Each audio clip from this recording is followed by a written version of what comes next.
عشق و احتیاط و فتح و نصرت فروغ صبح دانایی کتاب مقامات امنیت باید بیش از هر وقت دیگر هوشیار باشند. مسائل اقتصادی، صنعتی و کشاورزی و اجتماعی فروغ معرفت راهنمای ما تاجیکستان آزاد و صاحب اختیار.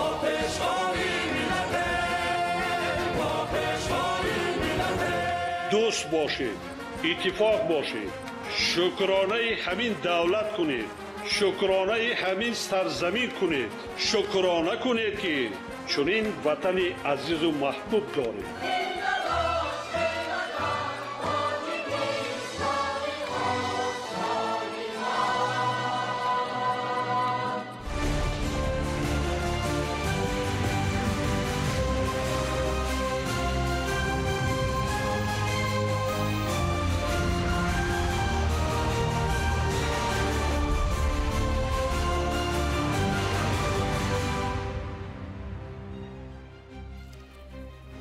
ассалому алайкум бинандагони гиромӣ. нашри муфассали барномаи иттилоотии ахбору асрилизани тоҷикистон мустақиман манзуратон мегардонем. дар студия бо шумо Қурбон Қурбонзода ва Марҷона Шарифова. аз 29 то 31 май дар шаҳри Душанбе нахустин конфронси байналмилалии сатҳи баланд оид ба ҳифзи пиряхҳо баргузор гардид. нимаи дуюми имрӯз ҷаласаи ҷанбастии ҳамоиш баргузор гардида эъломияи Душанбе қабул карда шуд. баъди натиҷагирӣ бо иштироки доираи васеи намояндагони васоити ахбори оммаи дохилию хориҷӣ нишасти матбуотӣ доир шуд. нимаи дуюми рӯзи 31 май бо иштироки сарвазири ҷумҳурии Тоҷикистон Қоҳир Расулзода, дабири кулли созмони ҷаҳонии обу ҳавошиносӣ Селеста Сауло, роҳбарони ҳайъатҳо ва таҳлилгарону коршиносон ҷаласаи ҷанбастии нахустин конфронси байналмилалии сатҳи баланд оид ба ҳифзи пиряхҳо баргузор гардид. намояндагони форум ва сессияҳои мавзӯӣ ки давоми 3 рӯз доир шуданд, бо натиҷагирӣ хулосаю паёмҳои ҷаласаю сессияҳоро ба самъи ҳозирин расониданд. ташаббуси президенти ҷумҳурии Тоҷикистон пешвои миллат муҳтарам Эмомалӣ Раҳмон қабули соли 2025 соли байналмилалии ҳифзи пиряхҳо аз ҷониби Созмони Милали Муттаҳид муҳиму саривақтӣ ва ба нафъи башарият арзёбӣ шуд. гуфта шуд ки натиҷаҳои ин конфронс талошҳоро барои қабули тадбирҳои фаврӣ ҷиҳати ҳалли ин мушкили муҳим боз ҳам тақвият мебахшад. таъкид гардид ки баргузории ин чорабинии сатҳи байналмилалӣ бо иштироки доираи васеи ҳайъатҳои ҳукуматҳо, роҳбарону намояндагони созмонҳои ҷаҳонӣ ва коршиносону таҳлилгарон имкон фароҳам овард ки ҷомеаи ҷаҳон паҳлӯҳои гуногуни мавзӯи обшавии пиряхҳо, аҳамияти ин сарватҳои табиатро барои ҳаёти инсоният дар рӯи замин ва роҳҳои пешгирии обшавии пиряхҳоро мавриди таҳлилу омӯзиши ҳамаҷониба қарор диҳанд. пас аз ҷаласаи ҷанбастӣ маросими қабули санадҳои ниҳоии конфронс, эъломияи Душанбе, ҳисоботи ҳамраисон ва муроҷиатномаи Душанбе баргузор гардид. бо ҳамин нахустин конфронси байналмилалии сатҳи баланд оид ба ҳифзи пиряхҳо ба анҷом расид. сипас бо иштироки доираи васеи намояндагони воситаҳои ахбори оммаи дохил ва хориҷи кишвар нишасти матбуотӣ баргузор гардид ки зимни он сарвазири ҷумҳурии Тоҷикистон Қоҳир Расулзода ва дабири кулли созмони ҷаҳонии обуҳавошиносӣ Селеста Сауло изҳорот доданд. Уважаемые представители средств массовой информации, дорогие друзья, завершилась работа международной конференции высокого уровня по сохранению ледников, организованная правительством Республики Таджикистан в партнерстве с соответствующими агентствами Организации Объединенных Наций при содействии ряда международных партнеров. В течение этих 3 дней здесь, в Душанбе, мы стали свидетелями конструктивного диалога, обмена передовым опытом и научными знаниями, направленными на решение одной из самых насущных экологических проблем современности – стремление таяния ледников. Мы вновь подтвердили, что ледники играют ключевую роль в поддержании глобального экологического баланса, социально-экономического роста и решения проблем, связанных с водными ресурсами. Следует отметить, что структура программы конференции предусматривала проведение 2 пленарных заседаний, 12 тематических сессий, 2 круглых столов высокого уровня, а также предконференционных мероприятий, включая 8 форумов высокого уровня и 17 параллельных мероприятий. Помимо этого, правительством Республики Таджикистан был организован фестиваль ледников с целью повышения осведомленности о важности проблемы таяния ледников и о ценности водных ресурсов как жизненно важного ресурса, бережного отношения к ней и ее сохранение для будущих наших поколений. Прошедшая в рамках конференции международная выставка «Преобразование проблем ледников в решение» была нацелена на повышение осведомленности о сокращении ледников, демонстрации научных исследований, включая освещение последних научных результатов и исследований в области мониторинга ледников, усилий по их сохранению и важнейшей роли ледников в регулировании ресурсов пресной воды, биоразнообразия и глобальных климатических моделей, а также содействия глобальному сотрудничеству и изучения инновационных технологий и решений. Конференция подчеркнула неразрывную связь между сохранением ледников и устойчивым социально-экономическим развитием. Мы обсудили, насколько сохранение ледников необходимо для обеспечения средств к существованию, доступности воды, минимизации связанных с этим опасностей, а также для достижения долгосрочных целей развития уязвимых регионов. Безусловно, в очередной раз Душанбе стал глобальной площадкой обсуждения важных вопросов, связанных с последствиями изменения климата, в частности, таяния ледников, и собрал вокруг себя высокопоставленных представителей государств, членов Организации Объединенных Наций, подразделений ООН, международных и региональных организаций, международных финансовых институтов, частного сектора, организаций гражданского сообщества, научных кругов, сообществ, местных органов власти и других заинтересованных сторон. Душанбинская платформа представила возможность для продвижения комплексных подходов и партнерства в области таяния ледников. Мы также стали свидетелями важных национальных и политических заявлений, услышали новые идеи и рекомендации, которые еще раз подтверждают значимость обсуждения принятых мер по сохранению ледников на всех уровнях. Мы убеждены, что итоги этого важного мероприятия внесут достойный вклад в успешном проведении Международного года сохранения ледников 2025 и укрепят наши усилия по принятию срочных мер по решению этой насущной проблемы. Количество и уровень участников конференции, а это более 2600 участников из 90 стран мира, еще раз продемонстрировали важность Душанбинской платформы для обсуждения вопросов, связанных с таянием ледников и их влиянием на водные ресурсы, а также обмена передовым опытом и инновационными решениями, укрепления партнерства между заинтересованными сторонами, повышение роли ледников в устойчивом развитии, повышение осведомленности и мобилизации политической воли для ускорения прогресса в достижении соответствующих целей повестки дня 2030. Важными итогами конференции является принятие Душанбинской декларации и Душанбинского призыв к действиям, который призывает государства, члены ООН и заинтересованные стороны принять необходимые меры по усилению международного сотрудничества, по продвижению и согласованию глобальной повестки дня по сохранению криосферы и ледников. Отрадно отметить, что работа конференции была широко освещена уважаемыми представителями средств массовой информации, благодаря чему широкая аудитория смогла как в Таджикистане, так и за его пределами узнать об этом важном международном мероприятии. Таджикистан, как страна, находящаяся в авангарде этих процессов и глубоко приверженная продвижению водной и климатической повестки дня, готов и впредь прилагать все усилия для достижения наших общих целей. Благодарю за внимание, и, уважаемые представители средств массовой информации, я с большим удовольствием хотел бы передать слово генеральному секретарю Всемирной метеорологической организации госпоже Селесте Саулу. Прошу вас. Большое спасибо, Ваше Превосходительство.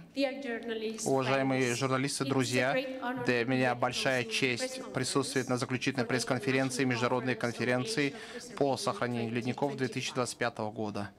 Я очень благодарна Республике Таджикистан за ее щедрое гостеприимство по отношению к более чем 2000 участников из 90 стран.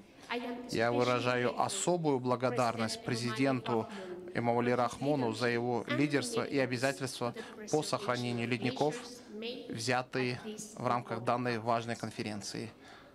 Мы услышали много статистических данных и множество страстных заявлений об угрозе водной безопасности и экосистемам, а также о риске таких опасностей, как прорывы ледниковых озер, которые теперь угрожают многим странам.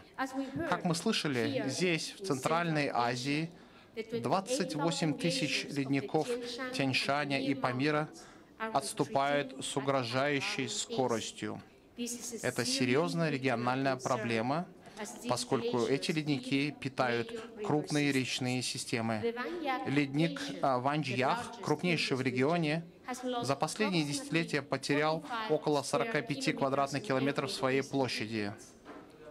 И это эквивалентно льду площадью 6000 футбольных полей во всем мире. И это очень много. Проиллюстрировать угрозу может произошедшая ранее на этой неделе сход ледника в Швейцарии, где располагается Всемирная метеорологическая организация. Но за шокирующими кадрами скрывалось такое послание надежды. Раннее предупреждение и своевременные действия предотвратили гибель людей. Спасение жизней начинается с раннего выявления рисков, а это требует научно обоснованного прогнозирования и мониторинга. Ранее на этой неделе Всемирная метеорологическая организация опубликовала доклад, в котором прогнозируется сохранение рекордных глобальных температур в течение последующих 5 лет. Это означает, что мы продолжим наблюдать рост этих опасностей, связанных с ледниками по причине повышения температуры. Поэтому нам нужно быть готовыми. Из этой конференции можно сделать ряд важных выводов. И я их подчеркну. Именно то, о чем мы говорили, и то, во что мы вовлечены. Первое и самое главное – это сотрудничество. Собрались 90 стран, где имеются ледники, страны без ледников, развитые страны, развивающиеся и наименее развитые страны, малые островные развивающиеся государства. Они собрались вместе для того, чтобы озвучить свою позицию. Нам нужно работать вместе, чтобы сохранить нашу замерзшую воду, общий и драгоценный ресурс. Поэтому я была воодушевлена, увидев силу регионального единства и готовность к сотрудничеству. Я была особенно воодушевлена, услышав о планах Таджикистана по созданию регионального гляциологического центра для лучшего мониторинга и наращивания потенциала в регионе, который будет работать совместно с другими центрами, поддерживаемыми по линии ВМО моей организации. ВМО готова поддержать это важное совместное мероприятие, эту инициативу. Инвестирование в систему наблюдения – это представляет собой инвестирование в будущую устойчивость наций. Во-вторых, улучшенная инфраструктура мониторинга. Согласно базе данных ВМО, по всему миру зарегистрировано около 15 тысяч станций поверхностного мониторинга. Знаете ли вы, сколько их нужно, чтобы охватить этот огромный регион в высоких горах Центральной Азии, особенно на высоте выше 3000 метров? Только 7. Это означает, что у нас есть огромная неопределенность в наших результатах и существенные проблемы в знаниях. Мы должны усилить наши системы мониторинга, ведущие к созданию лучших передовых моделей с комплексным подходом к климату, криосферы и воды. В-третьих, наука должна быть основой для дальнейших действий. Нет единой формулы, но есть одна общая нить. Наука должна быть основой для принятия обоснованных решений по всем вопросам, от планов по снижению риска стихийных бедствий до стратегии управления речными бассейнами. Поэтому мы должны убедиться, что данные являются общими. Это вопрос доверия. И, наконец, нам нужны партнеры по развитию и финансирование агентствам для того, чтобы они встали на ноги и выполняли свои задачи. Сохранение и мониторинг ледников – это сектор, в котором очень мало инвестиций.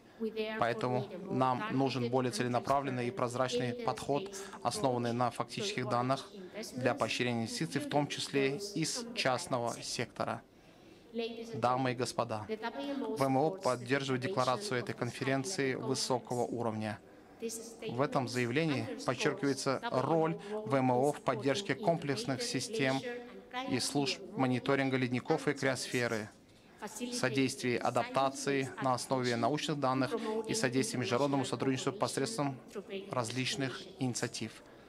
В заключении я повторю свое вступительное слово. Пусть эта конференция в Душанбе запомнится не только тем, что было сказано в рамках данной конференции, но и тем, что было сделано и достигнуто. Давайте работать над этим. Большое спасибо. Рахмат.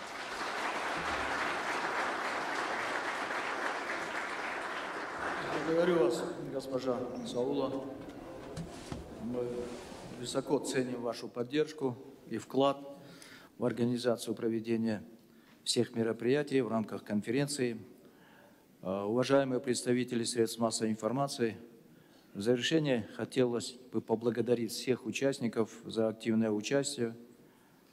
Как я уже сказал, особенно представителей средств массовой информации, наших партнеров за поддержку, а также Национальный организационный комитет, Международный консультативный комитет и секретариат за проделанную работу для успешного проведения завершившейся конференции.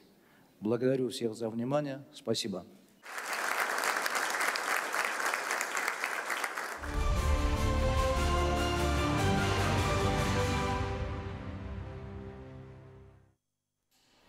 امروز در شهر دوشنبه در حوزه کنفرانسی بین المللی سطح بلند اوید به حفظ پریخا معاون یکم سروزیر جمهوری تاجیکستان حکیم خالقزاده با وزیر دولتی ژاپن اوید به کارهای خارجی فوجی هیسایوکی ملاقات نمود. جانبها حالت کنونی مناسبت‌های دوجانبه و دورنمای همکاری منبعده را بین تاجیکستان و ژاپن به خصوص در دایره آسیای مرکزی جمع ژاپن بررسی نمودند. ضمن ملاقات با مسئله همکاری اقتصادی، رشد لایحه‌های اینفراستراکتوری و تقویت شریکی در ساحه رشد استوار توجه ظاهر کرده شد. جانب‌ها برای گسترش و تحکیم همکاری در همه سطح‌ها ابراز آمادگی نمودند. یادآور می‌شویم که در دوره برگزاری کنفرانس بین‌المللی سطحی بلند اوید به حفظ پریخا دوام امروز در حوزه این تدبیر 6 چاره‌بینی کناری دایر شد. از جمله جلسه پلنری افتتاحی با بررسی زیاده از 35 معروضه جریان گرفت. معلومات بیشتر در گزارش زلفیه رحیمزاده. جلسه پلنری افتتاحی در سیوم روز کنفرانس بین‌المللی سطحی بلند اوید به حفظ پریخا تحت ریاست معاون سروزیر جمهوری تاجیکستان سلیمان زیازاده و نماینده سازمان جهانی مترولوژیا گذرانیده شد. اظهار گردید که پریخا و آب تازه در جهان منبع نخستین و ناگزیر قانع گردانیدن طلبات اساسی انسان پیش از همه برای حفظ سلامتی، تامینات غذای سالم، تازگی و نگاه داشتن اکوسیستم‌ها در سیاره میباشد. ولی در 12 ساله اخیر عصر 21 تلفات پریخا در جهان زیاد به قید گرفته می شود که باعث نگرانی جامعه جهان گردیده است. موافق معلومات برنامه محیط زیست سازمان ملل متحد تا سال 2050 زیاده از 50% پریخا در آسیای مرکزی از بین رفته، این عامل به امنیت آب و آذوقه‌باری زیاده از 64 میلیون نفر در منطقه تهدید می نماید. سپس دیرکتور گنرالی سازمان جهانی اسلامی اوید به مسائل معارف، علم و فرهنگ سلیم المالک، نماینده مخصوص اتحاد اروپا اوید به آسیای مرکزی ادوارد استیپرایس، نماینده مخصوص کاتب گنرالی سازمان ملل متحد اوید به ذخیره‌های آبی خانم رترو مرسودی، معاون وزیر حفظ محیط زیست ارمنستان ارم کرتچیان، معاون وزیر محیط زیست و کشاورزی گرجستان سالمون پاولیاشویلی، معاون وزیر کارهای خارجه جمهوری کره چون کیان، معاون وزیر خارجه جنگل و محیط زیست نپال خانم روپا، معاون وزیر دولتی تانزانیا خمیس خمزه خمیس، سفیر انگولا در جمهوری تاجیکستان اوگوشتو دا سیلوا کونیا، سفیر فرانسیا در تاجیکستان الزا پینول و نمایندگان دیگر دولت‌ها و سازمان‌های بین‌المللی اشتراکچی سخنرانی نموده ابراز داشتند که تغییریابی اقلیم روند طبیعی میباشد، ولی از سال‌های اخیر عصر 20 این جانب این روند در جهان با سرعت بلند و خصوصیت‌های گرمی طاقت‌فرسا، خشکسالی، آبشوی بر محل پیریخ‌ها و بلندشوی سطح دریاها به قید گرفته می‌شود. اینچنین با در نظر داشت افزایش اهالی در جهان، مسئله‌های خشکشوی بحر ارل، تاثیر تغییر اقلیم به ذخیره‌های آب تازه و صفت آب، اوج گرفتن مشکلات وابسته به حالت‌های سانیتری، نارسایی آب نوشاکی، دچار گردیدن دولت‌ها و منطقه‌ها به وضع وزنین اکولوژی، اینچنین زیاد شدن آفت‌های هیدرولوژی از پروبلم‌های نگران کننده ارزیابی گردید.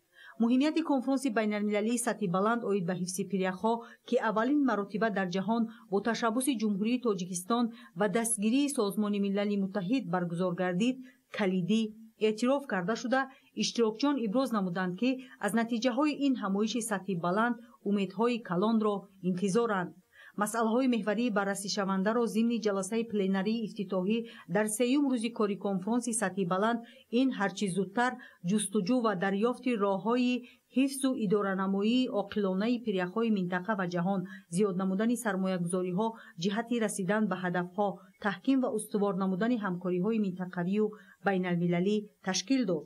اظهار کرده شد که جامعه جهانی در روند دریافت راه‌های حل مشکلات گلوبالی آب، پس کردن خطرهای آفت‌های طبیعی از جمله تلفات پیریخ‌ها و حفظ آنها در برابر هدف‌های رشد استوار، مرام و مقصدهای را هدایتگر خود می‌داند که در دایره اعلام گردیدن سال 2025 همچون سال بین‌المللی حفظ پیریخ‌ها قبول گردیده است. کنفرانس بین‌المللی سطح بلند اوید به حفظ پیریخ‌ها که 3 روز این جانب در شهر دوشنبه برگزار گردید، امکان فراهم آورد که کشورهای اعضای سازمان ملل متحد، سازمان‌های با نفوذ منطقوی و بین‌المللی و تمام نهادهای منفعت‌دار برای حفظ نمایی پیریخ‌ها توجه خاصه ظاهر نموده، توسط اداره‌نمایی عاقلانه و ثمرناک ذخیره‌های آب برای حیات آسوده اهل بشر نقش‌گذار باشند.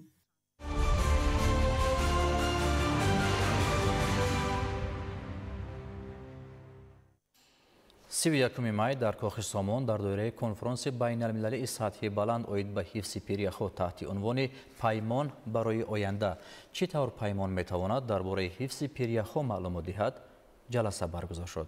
دلشاد حکیمزاده گزارش می‌دهد. هدف از برگزاری جلسه پیمان برای آینده چطور پیمان میتواند درباره حفظ پیریخ‌ها معلومات دهد، برطرف کردن فرقیت بین بینش گلوبالی، استواری محلی و تقویت دادن آن است که حفظ پیریخ‌ها نه تنها یک ضرورت عملی برای رشد استوار بلکه یک امر اخلاقی میباشد. تشکیل و برگزاری این جلسه را حکومت جمهوری تاجیکستان و دفتر هماهنگسازی دائمی سازمان ملل متحد در تاجیکستان بر عهده داشتند. پیمان برای آینده چهارچوب بسیار جانبه جهت استواری درازمدت و همکاری‌های جهانی را معین می‌کند. آن بر عدالت، تهیه سیاست در اساس علم و عدالت اقلیم اساس یافته، پرینسیپ‌های راهنما و مکانیزم‌های مسئولیت را برای حفظ کریوسفر و رفع تاثیر بیشمار پیریخ‌ها مقرر می‌کند. در جلسه عهده‌داری‌های پیمان برای آینده عملیات بین‌المللی اوید به حفظ پیریخ‌ها و غیر مورد آموزش قرار داده شد. جلسه موضوعی استراتژی‌های مربوط به پرینسیپ‌ها را با اولویت‌های پیمان هماهنگ کرده، در آن دقت اساسی به هدف‌های پیمان روانه کرده شد که این میتواند واکنش‌های گلوبالی را سرعت بخشد و همزمان به عمل‌ها و همکاری‌های موافق و نائل شونده مساعدت کند. گفته شد که تلفات با سرعت پیریخ‌ها بر اثر تغییرآبی گلوبالی اقلیم یکی از تهدیدهای تغییرناپذیر به رشد استوار و دسترسی آب میباشد که به زندگی میلیاردها آدمانی که از اکوسیستم‌های کریوسفر وابسته‌اند زیر خطر میگذارد. آبشوی پیریخ‌ها اینچنین به بالاروی سطح بحر و افزایش خطرهای طبیعی، شدیدتر کردن آسیب‌پذیری اجتماعی اقتصادی و تهدید به ثبات سیاره مساعدت می‌کند. مجمع عمومی سازمان ملل متحد با اعتراف این مشکلات در تکیه با پیشنهاد جانب تاجیکستان سال 2025 را سال بین‌المللی حفظ پیریخ‌ها اعلان کرده 10 ساله عمل اوید به علم‌های کریوسفر را قبول نمود. دلشاد حکیمزاده، بهادر استم، اخبار.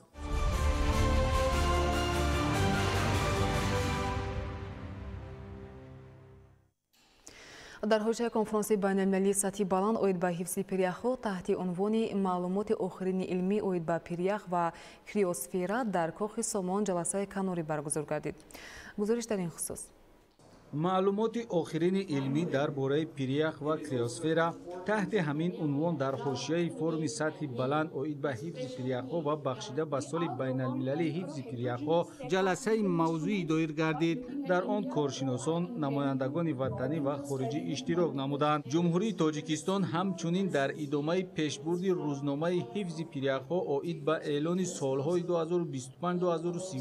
همچون 10 ساله عمل برای دستگیری علم‌های یخشناسی پیشنهاد منظور نمود که توسط قطعنامه مجمع عمومی سازمان ملل متحد 13 آگوست سال 2025 جانبداری یافت. وابسته از دستگیری‌های حکومت جمهوری تاجیکستان و توجه خاصه پیشوای معظم ملت پرزیدنت جمهوری تاجیکستان جناب والی محترم مولوی رحمان به ساحه علم امروز علیه نتیجه ها داده. نتیجه اساسی ما همین بود که اولین مرتبه در آسیای مرکزی در جمهوری تاجیکستان پرماچه‌ها برای آموختن منطقه‌های یک بسته دائمی پرما کرده شدند و اولین مرتبه این تحقیقات در زمان صاحب استقلالی در جمهوری تاجیکستان راه اندازی گردید و نتیجه های آن در چهاربینی‌های علمی کنفرانس امروزه معرفی گردیدند.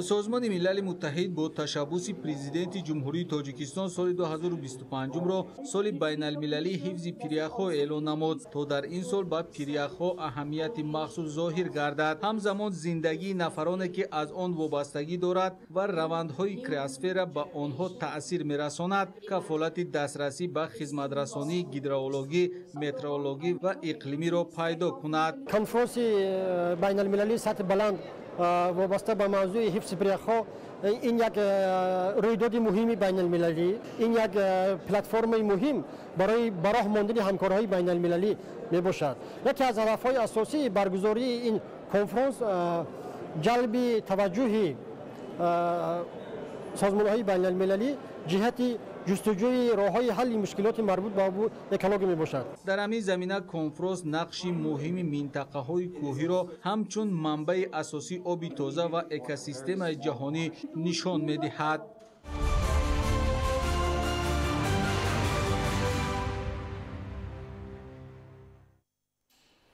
امروز در کاخ سامان با اشتراک متخصصان و عالمان ساحه آب و اقلیم از کشورهای اعضای سازمان ملل متحد، تشکیلات‌های بین‌المللی و وزارت و اداره‌های مربوطه مملکت جلسه کناری تحت عنوان مبلغ‌گذاری اقلیمی و سرمایه‌گذاری برای حفظ پریخو و مطابق شوی برگزار گردید.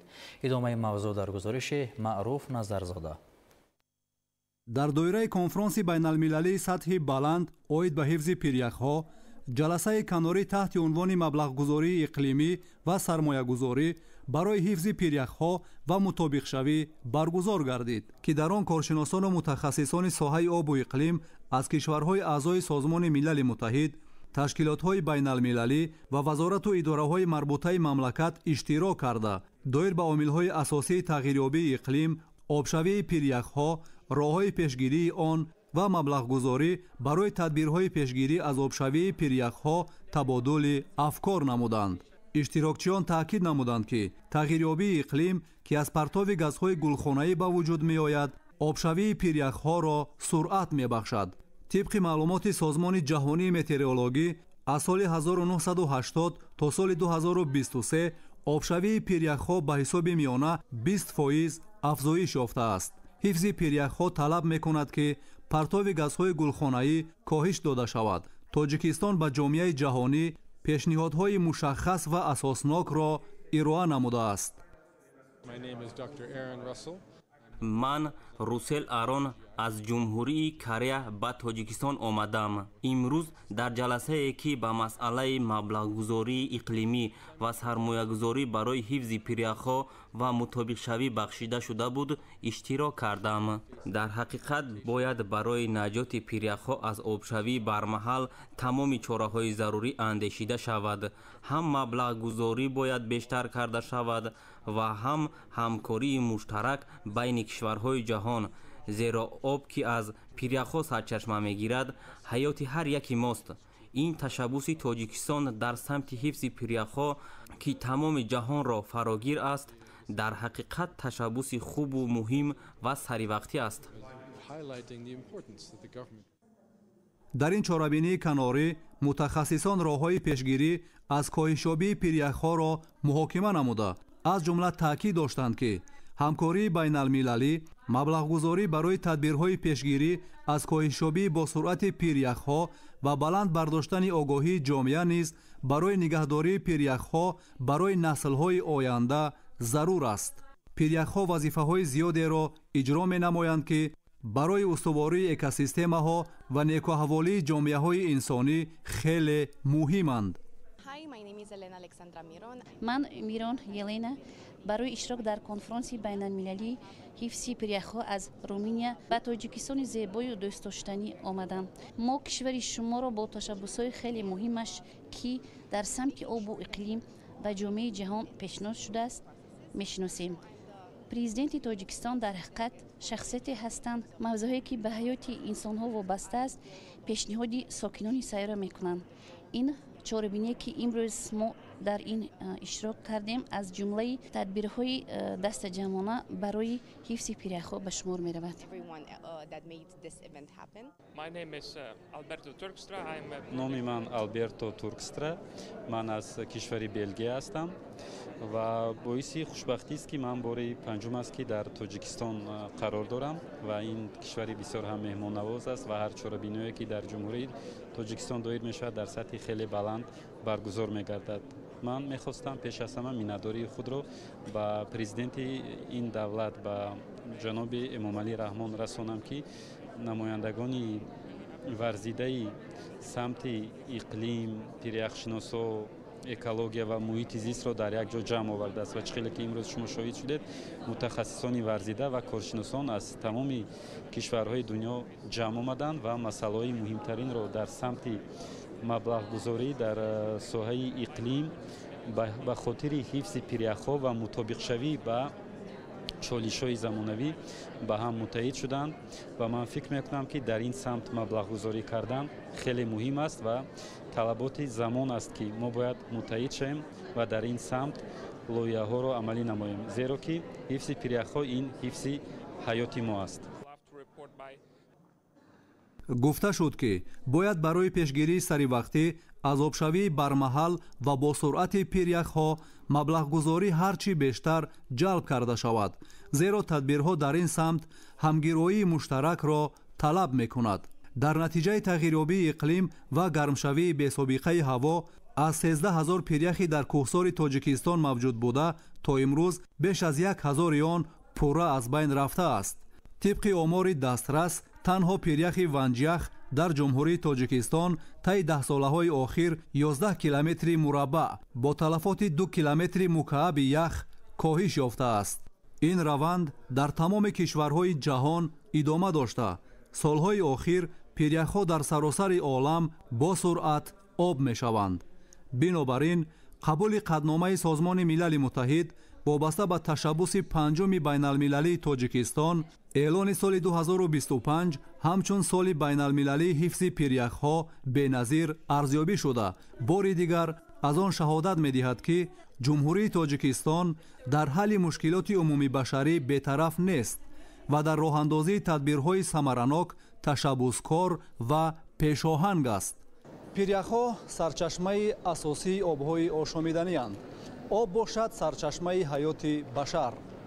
барои иштирок дар конфронси байналмилалии сатҳи баланд оид ба ҳифзи пиряхҳо мутахассисону коршиносони аршад аз 85 давлати ҷаҳон ба Тоҷикистон омаданд. бо ташаббусҳои наҷотбахши пешвои миллат муҳтарам Эмомалӣ Раҳмон пойтахти Тоҷикистони соҳиби истиқлол шаҳри Душанбе ба маркази тасмимгириҳои сатҳи ҷаҳонӣ табдил ёфтааст ки ин нуфузу эътибори Тоҷикистонро дар арсаи олам ба маротиб боло бурдааст. маъруф Назарзода, Зайниддин Ҷабборзода аз Кохи Сомон барои барномаи иттилооти ахбор.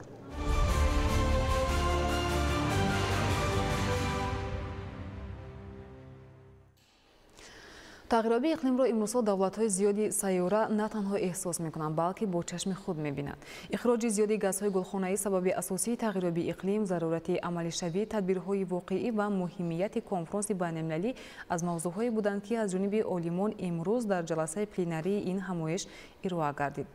گزارش منوچهر علیزاده. توجیکستان دوشنبه کوخ سامان روز سیوم و مرحله جنبسته کنفرانس بین‌المللی سطح بلند اوید به حفظ پیریخو اشتراک 2600 نفر از 90 دولت دنیا. موضوع کنفرانس بین‌المللی نهایت مهم، ضرور و آینده‌ساز است. محض از این خاطر در ترتیب کنفرانس مذکور جلسه‌های پلنری جای داشته طی این 3 روز دایر گشتند. در جلسه نوبتی کناری نیز امروز عقیده و پیشنهاد و تحلیل‌های مبرم ارائه گردید. موضوع جلسه مذکور رشد به پرتاب گازهای گلخانه‌ای به اتمسفر، راه پیشرفت برای کشورهای وابسته از پیریخو بود. برآمدکنندگان هر کدام دید و نظر گروه عالمان دولت‌های خود را اظهار می‌داشتند که خلاصه آن بعد از تحلیل و کاربری‌های زیاد عالمان روی کار آمده است. از جمله قید گردید که سال گذشته وابسته به این مشکلی که سیاره زمین و باشندگانش یعنی آدمیت تا رفت با آن هرچی بیشتر روبرو می‌شود، جامعه جهانی با نگاهی مسئله بزودی حل خود را یابنده می‌نگریست. اما الکی امسال که ضمناً حرارت هوا از سال گذشته حتی فرق می‌کند و بالا رفته است، نگاه عالمان به این مشکلی گلوبالی خیلی جدی است. کنفرانس مذکور خیلی سریع وقتی بوده. ما عالمان و خاصتا جامعه جهانی را وادار می‌سازد که هرچی بیشتر در ردیف این مشکلی فراجهانی تدبیرهای جدی واقعی اندیشیم و در عمل تطبیق نماییم. از جانب برآمدکنندگان که نمایندگان دولت‌های خارجی، سازمان‌های جهانی و عالمان بودند، اظهار گردید که تنها در صورت متحدی و کاربری سرجمعی ما میتوانیم صد راه این مشکلی شویم. عالم دیگر در برآمد خود اظهار داشت که این سال و این کنفرانس که با تشبث پرزیدنت جمهوری تاجیکستان صورت میگیرد و هم‌آوازی جهانی را کسب کرده است، امکانی واقعی است برای پیشرفت کردن در این مسائل. ما می‌خواستیم که از این کنفرانس با نتیجه‌های واقعی برگردیم. نماینده از استرالیا از جمله در برآمد خود قید نمود که استرالیا وابسته به این مسئله تدبیرهای ضروری را عملی می‌کند، چون که دولت‌های همسایه تغییرآبی اقلیم را بر علا احساس می‌کنند و یکی از دلیل و مثال‌های روشن این بالاروی سطح بحر است که آن پیامدهای فاجعه‌آور خواهد داشت. همچنین از جانب همین برآمدکننده گفته شد که تاجیکستان در مسئله مناسبت ضروری و درست با طبیعت و تازه نگاه داشتن اقلیم نمونه است. ضمناً در حاشیه گفته‌های بالوذکر نماینده استرالیا میتوان قید نمود که در کشور ما به مسئله تازه نگاه داشتن فضای طبیعت تدبیرهای ضروری مثبت عملی میشوند. به محض مثال میتوان گفت که نیروگاه‌های کشور ما برقی آبی بوده همزمان امتیازها برای صاحبکاران صادرات کننده نقلیات برقی فراهم آورده شده است. در برابر این تمام تاکسی‌های پایتخت کشور نیز نقلیات برقی اند که در مسئله تازه نگاه داشتن فضای شهر به تأثیر مثبت نیست. نماینده نیپال مشکلات تغییرآبی اقلیم و نجستن راه‌های حل آن را مکانیزم خودنابودسازی انسانیت عنوان کرد و از جمله اظهار نمودند که ما به حال امروز الکی شماره زیاد پیریخ‌ها را از دست داده ایم. نماینده کلمبیا مواد ویدیویی را که سال 2011 ثبت شده بود پیشنهاد نمود. نوار مذکور از آفت طبیعی است که در نتیجه تغییرآبی اقلیم به عمل آمده است. در این آفت طبیعی 187 نفر جان خود را از دست داده، 1.2 میلیون ساکنان کلمبیا ضرر دیدند. در مجموع اندیشه و پیشنهاد عالمان و اشتراکچیان به یک مضمون اندیشیدن چاره‌های سری وقتی وابسته به تغییرآبی اقلیم بود. در برابر این اشتراک کنندگان مهمیت برگزاری کنفرانس مذکور را با خوشنودی قید می‌کردند. آدمیت همیشه در تکاپو است و در مسیر زندگانیش تمام مردمان سیاره از مشکلات و پرابلم‌های داخلی و جهانی عاری نیست، ولی انسان را قلب پاک، نگاه تازه سیاسی، بنیکی نگریستن به دنیا، باشندگانش و آینده همه ما و شما نسل‌های آینده باید داشت که تا چنین پیشنهاد نهایت مهم را اقدام گرفت و زمینه برای رشد آن گذاشت. چنین اظهارات صمیمی طی 3 روز کنفرانس بین‌المللی سطح بلند از جانب اشتراکچیان نه یک بار ارائه گردید که منسوب به پرزیدنت جمهوری تاجیکستان محترم امامعلی رحمان است.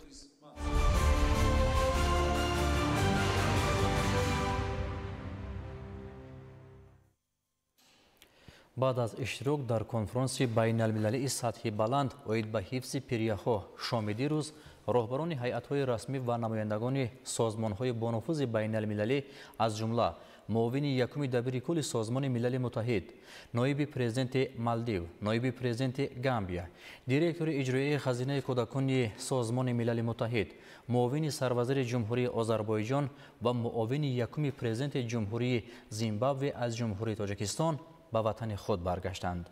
مهمانان والامقام را در فرودگاه بین المللی دوشنبه نمایندگان رسمی حکومت جمهوری تاجیکستان گسیل نمودند. یادآور میشیم که روزهای 29 تا 31 می سال روان پایتخت کشور شهر دوشنبه میزبان برگزاری نخستین کنفرانس جهانی سطح بلند اوید به حفظ پیریخو گردید. ورود راهبران و نمایندگان سازمان‌های سطح جهانی، کارشناسان مسائل آب و اقلیم و پیریخ به کشور و اشتراک در این تدبیر سطح بلند شهادت همراهی جامعه جهانی از پیشنهادات جانب تاجیکستان بود. ادامه اخبار. در شهر سوچی فدراسیای روسیه جلسه نوبتی شروع کشورهای عضو اتحاد دولت‌های مستقل اوید به سیاحی برگزار گردید. گزارش در این خصوص. روزهای 28-29 می سال روان در منطقه استراحتی روزخوتار شهر سوچی فدراسیای روسیه جلسه نوبتی شورای کشورهای عضو اتحاد دولت‌های مستقل اوید به سیاحی برگزار گردید. در این همایش نمایندگان ساحه سیاحی کشورهای ارمنستان، بلاروس، قزاقستان، قرقیزستان، فدراسیای روسیه، ازبکستان و تاجیکستان اشتراک نمودند. در جلسه مسائل مهم رشد ساحه سیاحی در فضای اتحاد دولت‌های مستقل، تطبیق استراتژی رشد ساحه سیاحی برای سالهای 2021-2030، همچنین مسائل همکاری و دستگیری لایحه‌های سرمایه‌گذاری مورد بررسی قرار گرفتند. تاجیکستان در پرتو دستور هدایت‌های اساسگذار صلح و وحدت ملی پیشوای ملت پرزیدنت جمهوری تاجیکستان محترم امامعلی رحمان سیاحی را همچون سمت‌های افضلیت‌ناک سیاست دولتی معرفی نموده است. تقویت همکاری‌ها با کشورهای اعضای اتحاد دولت‌های مستقل در سمت‌های افضلیت‌ناک ساحه سیاحی، تطبیق هدف‌های رشد استوار در سمت سیاحی و دیگر پهلوهای مسائل ساحه از هدف‌های اساسی همایش بین‌المللی سیاحی ارزیابی گردید. اشتراکداران جلسه نوبتی شورای کشورهای عضو اتحاد دولت‌های مستقل مسائل‌های وابسته به جلب سرمایه برای رشد اینفراستراکچور سیاحی و عملی سازی لایحه‌های مقصدناک، اینچنین علاقمندی طرفین با گسترش منبع رابطه‌ها بین شرکت‌های سیاحی کشورهای اعضای اتحاد دولت‌های مستقل را نیز مورد محاکمه قرار دادند. در حاشیه جلسه نوبتی شورای کشورهای عضو اتحاد دولت‌های مستقل نمایش امکانات‌های سیاحی و هنرهای مردمی کشورهای اعضای این اتحاد برگزار گردید که در رفت آن گوشه سیاحی تاجیکستان نیز به دوستداران سیر و سیاحت معرفی کرده شد.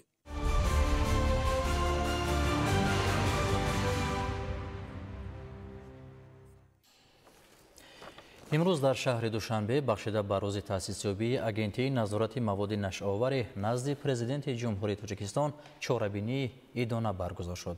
گزارش در این خصوص. 1 یونیو سال 1999 در اساس فرمان پرزیدنت جمهوری تاجیکستان مقامی مخصوص گردانیده شده اگنتی نظارت مواد نشآور نزد پرزیدنت جمهوری تاجیکستان تأسیس داده شد.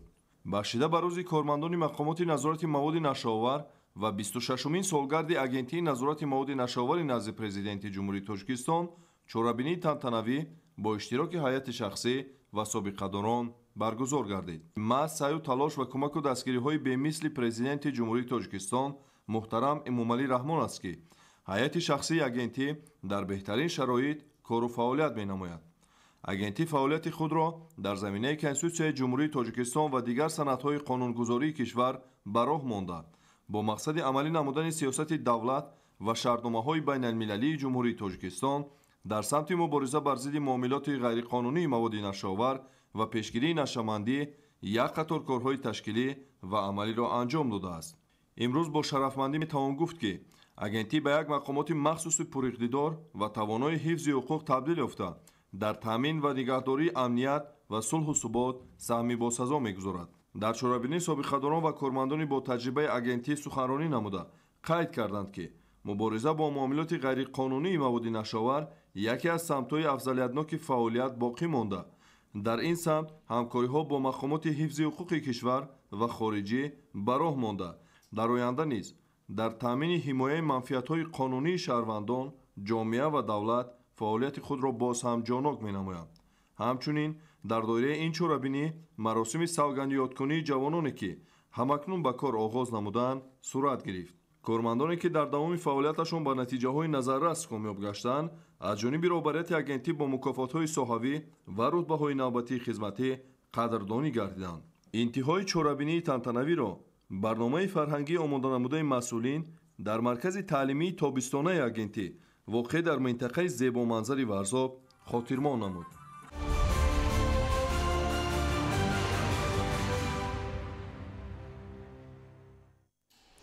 ҳамасола 1 июн дар ҷаҳон ҳамчун рӯзи байналмилалии ҳифзи кӯдакон таҷлил мегардад. дар ҷумҳурии Тоҷикистон низ ин сана бо шаҳомати хоса истиқбол карда мешавад ва ба ин муносибат бо ҷалби наврасон дар шаҳру ноҳияҳои мамлакат чорабиниҳои фарҳангию оммавӣ баргузор гардид. ҳамкорони мо дар ин хусус гузориш медиҳанд. аксу мусаввараҳо, ҳунарҳои дастӣ ва дигар армуғонҳо маҳсули дасти наврасон аст. пояи ҳар давлат ва давлатдорӣ аз мактабу маориф, яъне фаъолияти босамари муассисаҳои томактабӣ ва рушди барвақтии кӯдакону наврасон вобаста мебошад. нақши муассисаҳои томактабӣ дар рушди истеъдодҳо таҳти ҳамин ном дар пажӯҳишгоҳи рушди маориф ба номи Абдураҳмони Ҷомии Академияи таҳсилоти Тоҷикистон конфронси илмӣ амалӣ баргузор гардид. таъкид гардид ки дар замони соҳибистиқлолии Тоҷикистон бо ҳидояту роҳнамоиҳои президенти ҷумҳурии Тоҷикистон пешвои миллат муҳтарам Эмомалӣ Раҳмон таъмини ҳуқуқу манфиатҳои кӯдакон таҳти назорати доимии давлату ҳукумати мамлакат қарор дорад. дар конфронс баромадкунандагон вобаста ба мавзӯъҳои қобилият ҳамчун масъалаи психологӣ, педагогӣ, хусусиятҳои ташкили фаъолияти равоншиносӣ дар муассисаҳои таълимӣ дар заминаи санъатҳои меъёрию ҳуқуқӣ, зинаи таҳсилоти томактабӣ, такмили маҳорати касбии мутахассисони соҳаи томактабӣ тавассути технологияи муосир маърузаҳо намуданд. дар чорабинӣ иброз шуд ки кӯдакон ояндаи осудаву ободии ҳар як миллат, сарвати бебаҳои ҳар як оила, ҷомеа ва давлат ба шумор мераванд ва онҳо бахту саодати рӯзгори ҳар як падару модар мебошанд. дар интиҳои чорабинӣ ба саҳмгузорон ифтихорномаҳо супорида шуданд. сар аз соли 1950 то инҷониб дар саросари ҷаҳон ҳамасола 1 июн ҳамчун рӯзи байналмилалии ҳифзи кӯдакон ҷашн гирифта мешавад ва ин яке аз қадимтарин идҳо дар арсаи ҷаҳонӣ дониста мешавад. бо такя ба ин дар ҷумҳурии Тоҷикистон низ ин сана бо шаҳомати хоса ва ташкили барномаву чорабиниҳои фарҳанги фароғати оммавӣ варзишӣ истиқбол карда мешавад. дар баробари дигар шаҳру ноҳияҳои кишвар дар ноҳияи шомансури пойтахт рӯзи байналмилалии ҳифзи кӯдаконро бо шукӯҳи хоса таҷлил намуданд. макони баргузории чорабинӣ боғи фарҳангу фароғати куруши кабир интихоб гардида ба ин муносибат дар майдони ҷашнгоҳ намоиши дастовардҳои тарбиятгирандагони муассисаҳои таҳсилоти томактабии ҳудуди ноҳия пешкаши ҳозирин гардонида шуд. масъулин аз растаи дастовардҳои кӯдакистонҳо дидан карда ба маҳорати волои ҳунарии тарбиятгирандагон баҳои арзанда доданд.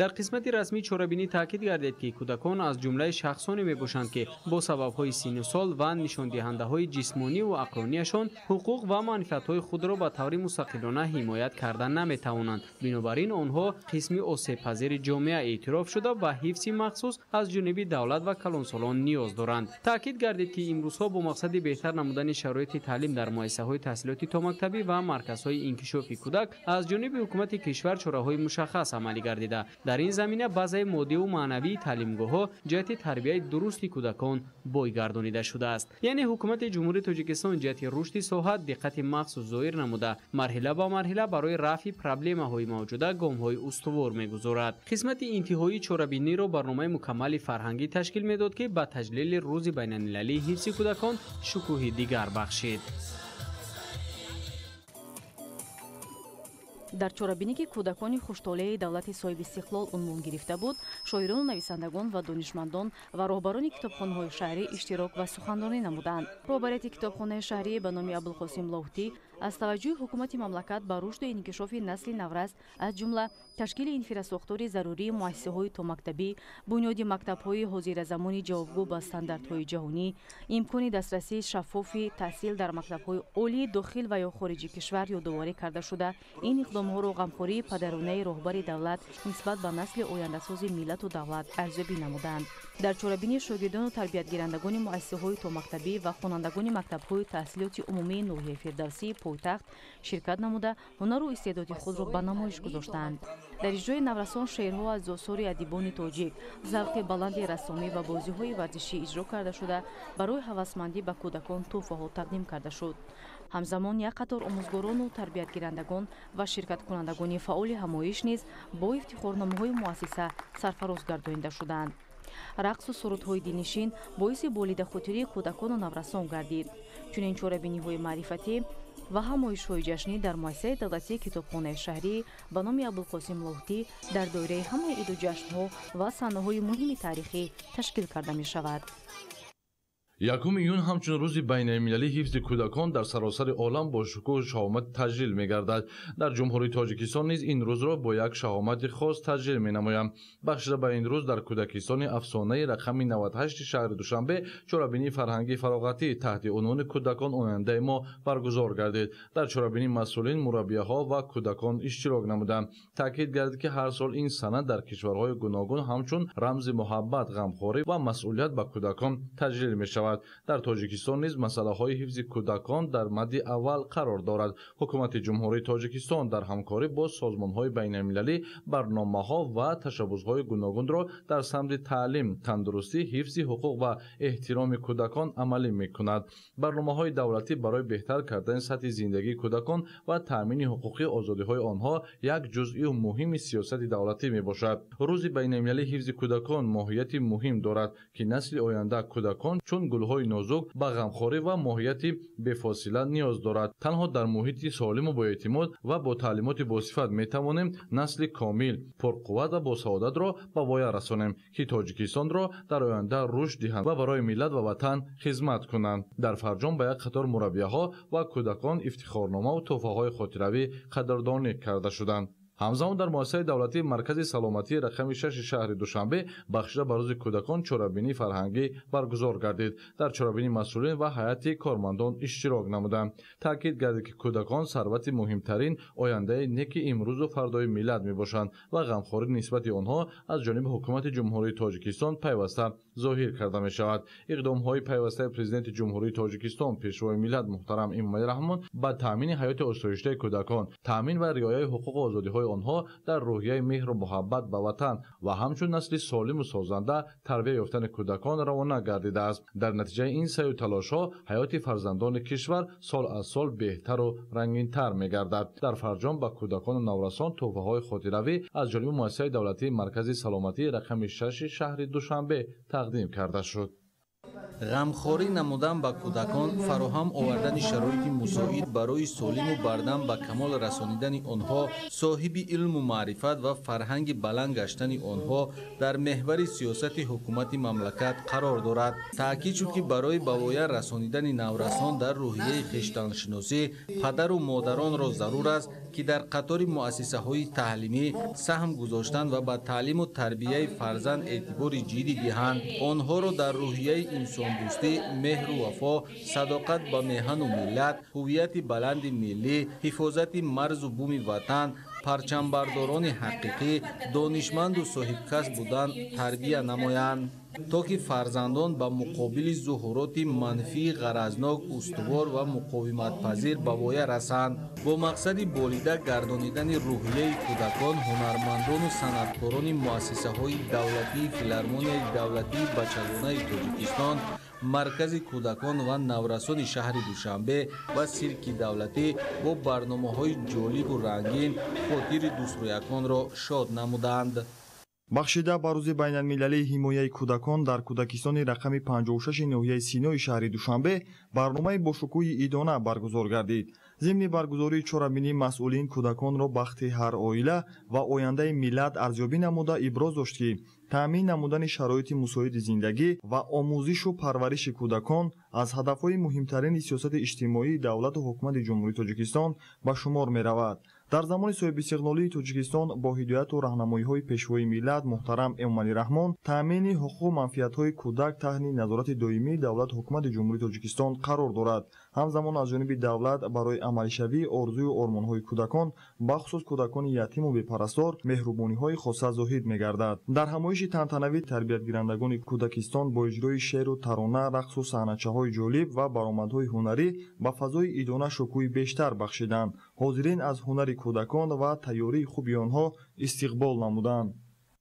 сокинони шаҳри Кӯлоб рӯзи байналмилалии муҳофизати кӯдаконро дар боғи марказии фарҳангу фароғатӣ ба номи Мир Саид Али Ҳамадонӣ бо тантана таҷлил намуданд. боиси хурсандист ки дар кишвари азизамон аз тарафи давлату ҳукумат ва аҳли ҷомеа ба тарбияи насли наврас аҳамияти ҳамаҷониба дода мешавад. таҷлили ин ҷашн ба он хотир роҳандозӣ шудааст ки насли калонсол ба тақдири ояндаи кӯдакон бештар таваҷҷӯҳ зоҳир намоянд.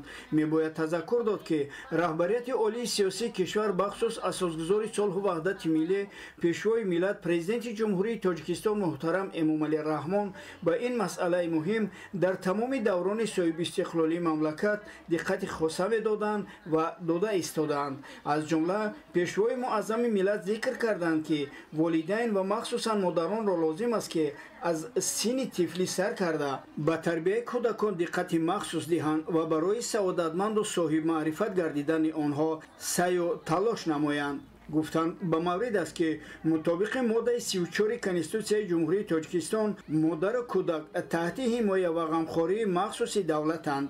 ба ғамхории махсуси давлат нисбат ба кӯдак ва ояндаи онҳо боз қабулу амалӣ намудани қонунҳои ҷумҳурии Тоҷикистон дар бораи ҳифзи ҳуқуқҳои кӯдак, дар бораи масъулияти падару модар дар таълиму тарбияи фарзанд ва дар бораи варзиши кӯдакон ва наврасон гувоҳӣ медиҳад. барои он ки насли замони соҳибистиқлоли Тоҷикистон дар ҳақиқат ояндаи дурахшони миллат бошанд, сарвари давлат дастур доданд ки завқи фарзандонро ба азхудкунии касбу ҳунарҳои замонавӣ ва омӯзиши забонҳои хориҷӣ бедор карда барои онҳо шароит фароҳам созед ки то фарзандони шумо забондону соҳибихтисос ва шоистаи даврон гарданд. воқеан худи давлат бо мақсади инкишофи ҳамаҷониба ва ҳифзи кӯдакон тадбирҳои зиёдеро андешидаву амалӣ намудааст. аз ҷумла таълими умумии ҳатмии ройгон аз ҷониби давлат дар муассисаҳои давлатӣ кафолат дода шудааст ва ҷиҳати инкишофи ҷисмонӣ, зеҳнӣ, ахлоқӣ ва фарҳангии кӯдакони синни томактабӣ дар кишвар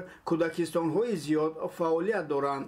сарфи назар аз ин, пешвои муаззами миллат дар паёми навбатиашон ба маҷлиси олии кишвар ҷиҳати дар 5 соли минбаъда бунёд намудани 800 боғча вазифаҳои нав гузоштаанд. ба роҳбарони вилояту шаҳру ноҳияҳо дастур дода шудааст ки бо дар назардошти афзоиши аҳолӣ барои ҳар як маҳалли аҳолинишин ки беш аз 100 оила зиндагӣ мекунад ҳатман бунёд кардани як муассисаи томактабӣ тадбирҳои мушаххас андешида шавад. бояд гуфт ки ғамхорӣ нисбат ба кӯдакон ҳамчун узви комилҳуқуқ ва қишри фардосози ҷомеа танҳо вазифаи ҳукумат намуда, балки масъулияти тамоми насли калонсол аст.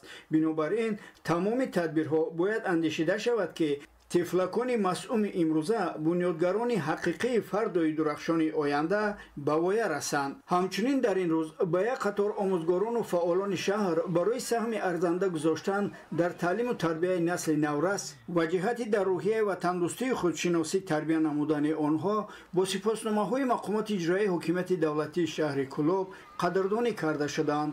дар охир барои болидахотирии иштирокчиён барномаи омоданамудаи бахши фарҳанги шаҳр тарбиятгирандагони кӯдакистонҳо ва муассисаҳои таълимии шаҳри Кӯлоб пешкаши ҳозирин гардонида шуд. дар ҷумҳурии тоҷикистон нисбат ба ҳама қишрҳои ҷомеа ба хусус кӯдакону наврасон таваҷҷӯҳи махсус зоҳир мегардад. ин аст ки ҳамасола дар мамлакат санаи 1 июн ҳамчун рӯзи ҳифзи кӯдакон таҷлил мегардад. бахшида ба рӯзи байналмилалии ҳифзи кӯдакон дар шаҳри Норак чорабинӣ бо шукӯҳ баргузор гардид ки дар он кӯдакону наврасон бо рӯҳбаландӣ иштирок намуда ҳунарҳои худро нишон доданд. мавриди зикр аст ки ҳифзи ҳаёт саломатӣ ва ҳуқуқҳои кӯдакон вазифаи муҳими давлат ва яке аз афзалиятҳои асосии сиёсати ҳукумати ҷумҳурии тоҷикистон ба шумор меравад. иқдомҳои пайвастаи пешвои миллат муҳтарам Эмомалӣ Раҳмон дар таъмини ҳаёти осоиштаи кӯдакон, таъмин ва риояи ҳуқуқу озодиҳои онҳо дар рӯҳияи меҳру муҳаббат ба ватан ва ҳамчун насли солиму созанда тарбия ёфтани кӯдакон равона гардидааст. дар натиҷаи ин сайю талошҳо ҳаёти фарзандони кишвар сол аз сол беҳтару рангинтар мегардад. қисмати асосии чорабинӣ бахшида ба рӯзи ҳифзи кӯдакон дар толори қасри фарҳанг идома ёфт. масъулини мақомоти иҷроияи ҳокимияти давлатии шаҳр зимни баромаду табрикоти худ иброз намуданд ки имрӯз барои насли наврасу ҷавон ҳукумати ҷумҳурии тоҷикистон тамоми шароити илму ҳунаромӯзиро фароҳам овардааст. илова бар ин эълони озмуну олимпиадаҳои гуногуни сатҳи ҷумҳуриявӣ имкон медиҳад ки кӯдакони мо вобаста ба талаботи замон тарбия ёфта ба камол расанд ва ҳамчун мутахассисони соҳибтаҷриба дар оянда дар рушду пешрафти тоҷикистони азиз ҳиссаи арзанда гузоранд. тавре иттилоъ дода шуд, дар шаҳри Норак дар радифи 30 муассисаи таълимӣ 5 муассисаи томактабӣ фаъолият менамоянд ки дар онҳо зиёда аз 840 нафар фарзандони сокинони ин шаҳр ба таълиму тарбия фаро гирифта шуданд. бо натиҷагирӣ аз дастоварду муваффақиятҳо дар соҳаи маорифи шаҳр як қатор омӯзгорону мураббиён барои саҳми арзанда гузоштан дар таълиму тарбияи насли наврас бо ифтихорномаву тӯҳфаҳо ҳавасманд гардонида шуданд. муассилини муассисаҳои таълимӣ аз ҷумла тарбиягирандагони муассисаҳои томактабии шаҳр бо намоиши сару либоси милливу тоҷикона бо рақсу сурудҳои дилнишин ва саҳнаҳои ҷолибу тарбиябахш хотири ҷамъомадагонро болида намуданд. дар муассисаи таҳсилоти номактабии рақами 13 ноҳияи ёвон бахшида ба рӯзи умумҷаҳонии ҳифзи кӯдакон чорабинии фарҳангӣ фароғатӣ доир гардид. дар ин кӯдакистон шароиту имконоти муосири таълиму тарбия фароҳам гардида барои гузарондани машғулият ва забономӯзӣ мураббияҳои соҳибтаҷриба ба кор ҷалб шуданд. дар ҳошияи таҷлили рӯзи умумҷаҳонии ҳифзи кӯдакон тарбиятгирандагони муассиса намоиши фарҳангӣ пешниҳод намуданд ки ҷолибу хотирмон буд. дар чорабинӣ масъулини мақомоти иҷроияи ҳокимияти давлатии ноҳияи ёвон мураббияҳо ва кӯдакон иштирок намуданд. дар оғози чорабинӣ қайд гардид ки дар замони соҳибистиқлолии тоҷикистон бо ҳидояту роҳнамоиҳои президенти ҷумҳурии тоҷикистон пешвои миллат муҳтарам Эмомалӣ Раҳмон таъмини ҳуқуқу манфиатҳои кӯдак таҳти назорати доимии давлату ҳукумат қарор дорад. аз ҷониби давлат барои амалишавии орзуву ормонҳои кӯдакон ғамхории хоса зоҳир мегардад. таҷлили рӯзи кӯдакон ҷомеаро водор месозад то ки масъулияти саломатӣ, тарбияи маънавии кӯдакону наврасон, фароҳам овардани шароити мусоиди таълиму тарбияи онҳо дар мактаб ва хонавода, инкишофи эҷодиёти наврасон ва тайёр намудани онҳо ба зиндагии ояндаро дар меҳвари фаъолият қарор дода бошанд. ҳамчунин иброз гашт ки кӯдакон давомдиҳанда ва номбардори падару модар ба ҳисоб рафта муҳим аст ки онҳоро дар фазои орому осоишта дар шароити мусоид бо меҳру муҳаббати бепоёни инсонӣ ба камол расонид, мутобиқ ба рӯҳу равонашон амал намуд то онҳо дар рӯҳияи дӯст доштани ватан, табиат, ҷамъият, арзишҳои миллӣ камол ёбанду дар ҷамъият мавқеи худро пайдо намоянд. дар ҷараёни намоиши маҳсули эҷоди кӯдакону наврасони муассисаи таҳсилоти томактабии рақами 13 ноҳияи ёвон ба тамошо гузошта шуд ва бо ҷалби кӯдакон бозиҳои шавқовар манзури иштирокчиён гардид. зимни он ба ғолибон ва иштирокчиёни фаъоли озмуну мусобиқаҳои зеҳнию маърифатӣ ва варзишӣ диплом, ифтихорнома ва тӯҳфаҳои хотиравӣ тақдим карда шуд. аз ҷониби тарбиятгирандагони муассиса барномаи рангини фарҳанги фароғатӣ манзури иштирокчиён гардид. дар асоси нақша чорабиниҳои мақомоти иҷроияи ҳокимияти давлатии ноҳияи ёвон дар заминаи тадбирҳои ободонӣ шароити муассисаҳои томактабӣ сол аз сол беҳтар карда мешавад. дар ҳошияи таҷлили рӯзи байналмилалии ҳифзи кӯдакон якчанд синфхонаҳои муассисаи таҳсилоти томактабии рақами 11 ноҳия пас аз таъмир мавриди истифода қарор дода шуд. дар муассисаи мазкур шароити муосир барои тарбиятгирандагон фароҳам оварда шудааст. аз ҷумла ҳуҷраҳои корӣ, толорҳои машғулият, инчунин ҷой барои хоби кӯдакон бо таҷҳизоти нав таъмин гардид. бахшида ба рӯзи байналмилалии ҳифзи кӯдакон дар ин муассисаи томактабӣ чорабинии фарҳангӣ фароғатӣ баргузор гашт ки дар он масъулини мақомоти иҷроияи ҳокимияти давлатии ноҳияи ёвон, бахши маориф ва мураббияҳову таълимгирандагон иштирок намуданд. дар чорабинӣ иброз гашт ки рӯзи кӯдакон на танҳо ҷашни фароғатӣ барои худи кӯдакон аст, балки он инчунин ба ҷомеа дар бораи зарурати ҳимояи ҳуқуқи кӯдак ёдрас мекунад то ҳамаи кӯдакон хушбахтона ба воя расанд, омӯзанд ва дар оянда шаҳрвандони сазовори давлати худ бошанд. бо шарофати сиёсати оқилона ва хиратмандонаи президенти ҷумҳурии тоҷикистон пешвои миллат муҳтарам эмомалӣ раҳмон ҳифзу ҳимояи оила, кӯдак ва волидайн чун меҳвари давлатдории навини тоҷикон рукни муҳими ҳаёти ҷамъиятӣ ба шумор меравад. дар ҷараёни чорабинӣ аз ҷониби тарбиятгирандагони кӯдакистон барномаи ҷолиби фароғатӣ аз ҷумла рақсу бозиҳои диловез, суруду таронаҳои бачагона пешниҳод гардид. дар фарҷом ба тарбиятгирандагони кӯдакистон ки аз соли нави таҳсил ба муассисаҳои миёна барои таҳсил фаро гирифта мешаванд, ифтихорномаю тӯҳфаҳои хотиравӣ тақдим карда шуд. ҳамасола ки санаи 1 июн дар саросари ҷаҳон рӯзи байналмилалии ҳифзи кӯдакон таҷлил карда мешавад, ба ин муносибат бо ибтикори масъулини мақомоти иҷроияи ҳокимияти давлатии ноҳияи Ёбон дар муассисаи давлатии таълимии мактаб-интернати ноҳия чорабинии бошукӯҳи идона доир карда шуд. шодиву сурури тарбиятгирандагони ин муассиса ба чорабинии имрӯза шаҳомати дигар бахшида аз дастгириву таваҷҷӯҳи ҳукумати кишвар изҳори хушнудӣ менамуданд. баромадкунандагон зикр доштанд ки аз замони ба даст омадани истиқлоли давлатӣ дар сиёсати иҷтимоии пешвои миллат муҳтарам Эмомалӣ Раҳмон ятимону нафарони имконияташон маҳдуд ҷойгоҳи хоса дорад. ҳамин аст ки насли наврас худро яккаву танҳо наҳисобида ҷавобан ба чунин имконот донишу маҳорати худро такмил бахшидаву дар ободиву сарсабзии меҳани азиз ҳиссагузорӣ менамоянд. қайд карда шуд ки дар муассисаи давлатии таълимии мактаб-интернати ноҳияи Ёбон 156 нафар таълимгиранда таҳсил намуда баҳри аз худ кардани илму дониш ҳама шароиту имконоти таълим ва будубоши зисту зиндагонӣ муҳайё карда шудааст. воқеан кӯдакон ояндаи осудаву ободии ҳар як миллат, сарвати бебаҳои ҳар як оила, ҷомеа ва давлат ба шумор меравад ва онҳо бахту саодати рӯзгори ҳар як падару модар мебошанд. дар идома аз ҷониби соҳибкорони маҳаллӣ ба хонандагони ин даргоҳ тӯҳфаҳои идона тақдим гардид. ҳамзамон ба хотири болидароҳии онҳо аҳли фарҳанги ноҳия чорабинии ҷолиби консертиро пешниҳод намуданд. ба хотири таҷлил аз ин санаи фархунда дар ноҳияи ҷайҳун бо иштироки васеъи тарбиятгирандагони муассисаҳои томактабии ноҳия чорабинии фарҳангӣ баргузор карда шуд.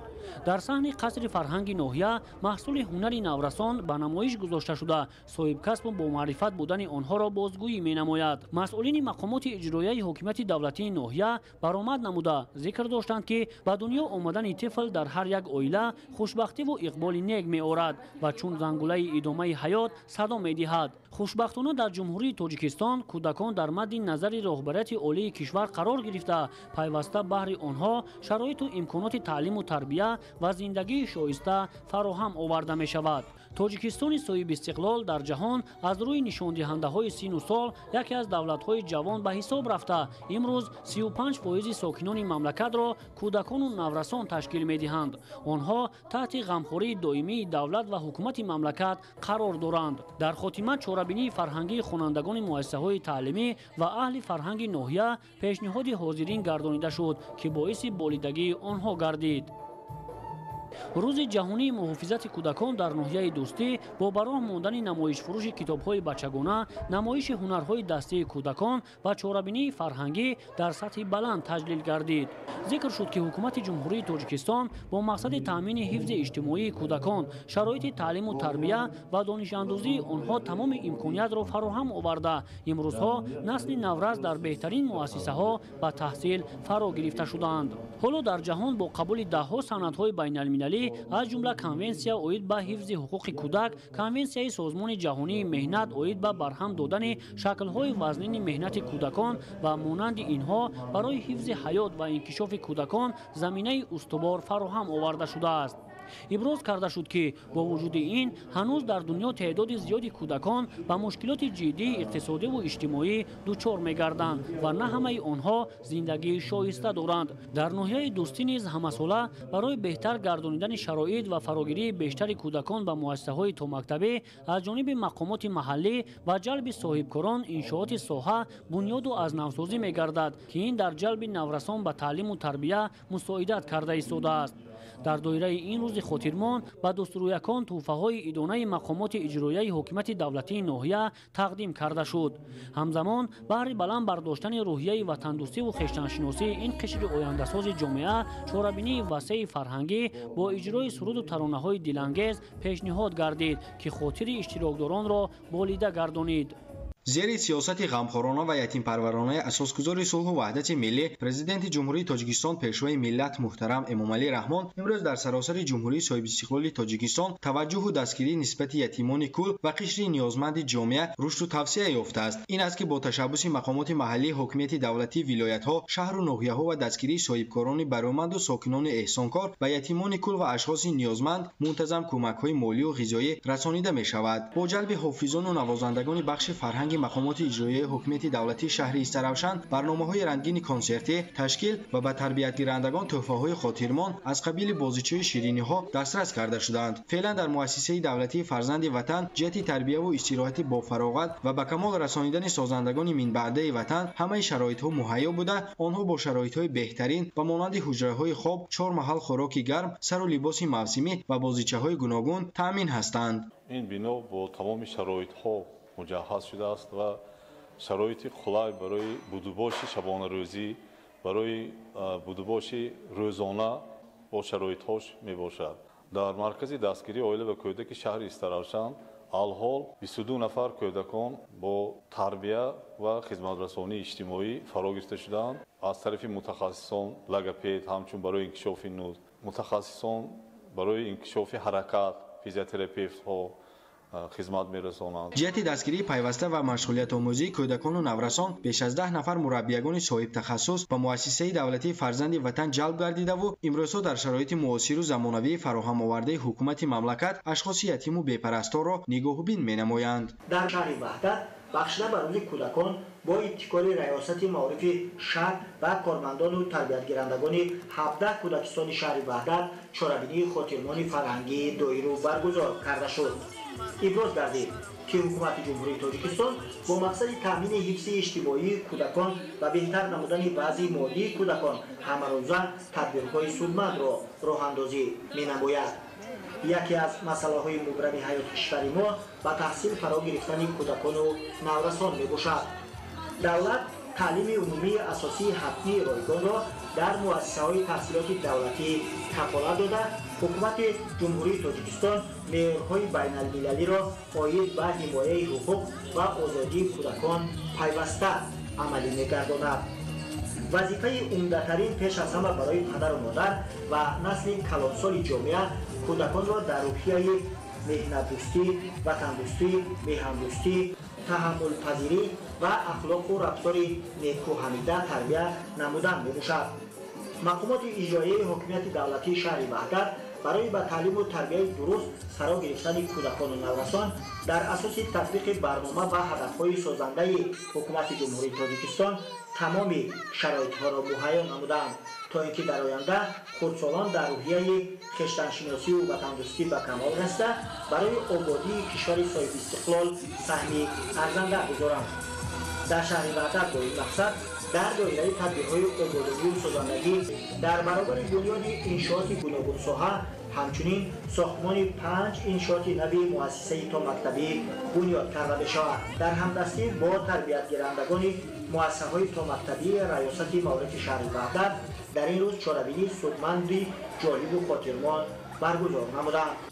дар ноҳияи рӯдакӣ бахшида ба рӯзи байналмилалии ҳифзи кӯдакон барномаи бошукӯҳи идона баргузор шуд. ҳамзамон дар маркази ноҳия ҳунарҳо ва дастовардҳои дастии кӯдакон ба намоиш гузошта шуданд. зимни баргузории чорабинӣ иброз гардид ки бо шарофати сиёсати оқилона ва хиратмандонаи президенти ҷумҳурии тоҷикистон пешвои миллат муҳтарам эмомалӣ раҳмон ҳифзу ҳимояи оила, кӯдак ва волидайн чун меҳвари давлатдории навини тоҷикон рукни муҳими ҳаёти ҷамъиятӣ ба шумор меравад. иброз гардид ки рӯзи кӯдакон на танҳо ҷашни фароғатӣ барои худи кӯдакон аст, балки он инчунин ба ҷомеа дар бораи зарурати ҳимояи ҳуқуқи кӯдак ёдрас мекунад, то ҳамаи кӯдакон хушбахтона ба воя расанд, омӯзанд, то дар оянда шаҳрвандони сазовори давлати худ шаванд. дар охир ба тарбиятгирандагони кӯдакистон ки аз соли нави таҳсил ба муассисаҳои миёна барои таҳсил фаро гирифта мешаванд, ифтихорномаю тӯҳфаҳои худравӣ тақдим карда шуд. сипас аз ҷониби тарбиятгирандагони кӯдакистон барномаи ҷолиби консертӣ аз қабили рақсу бозиҳои диловез, суруду таронаҳои бачагона пешниҳод гардид.